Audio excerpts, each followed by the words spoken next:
नमस्कार दोस्तों, आज की यह कहानी रामायण के बाल कांड के पार्ट 02 में राम के जन्म से है।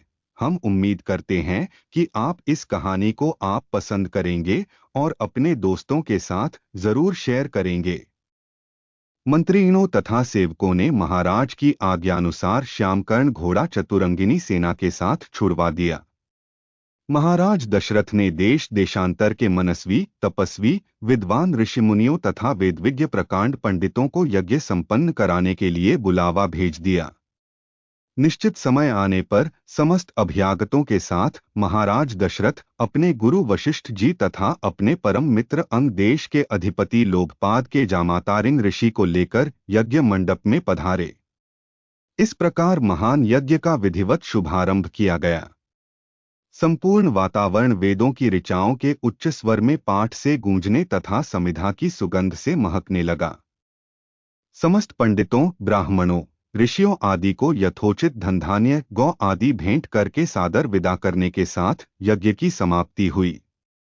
राजा दशरथ ने यज्ञ के प्रसाद चरा को अपने महल में ले जाकर अपनी तीनों रानियों में वितरित कर दिया। प्रसाद ग्रहण करने के परिणामस्वरूप परमपिता परमात्मा की कृपा से तीनों रानियों ने गर्भधारण किया।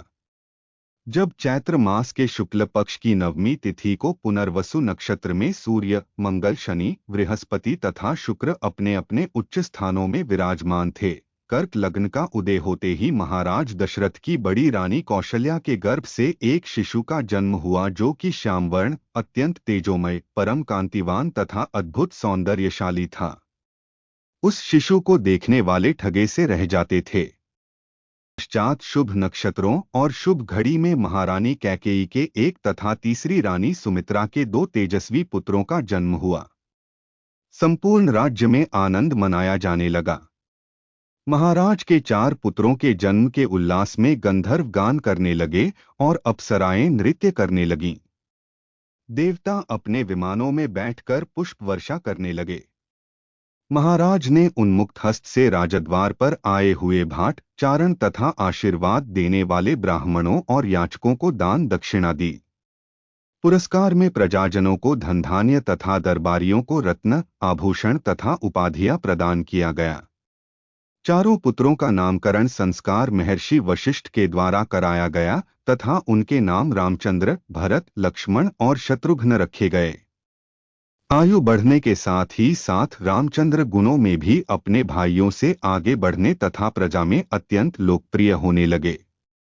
उनमें अत्यंत विलक्षण प्रतिभा थी, जिसके परिणामस्वरूप अल्पकाल में ही वे समस्त विषयों में पारंगत हो गए।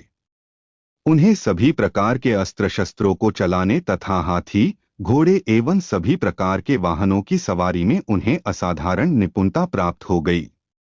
वे निरंतर माता पिता और गुरुजनों की सेवा में लगे रहते थे। उनका अनुसरण शेष 3 भाई भी करते थे। गुरुजनों के प्रति जितनी श्रद्धा भक्ति इन चारों भाइयों में थी, उतना ही उनमें परस्पर प्रेम और सौहार्द भी था।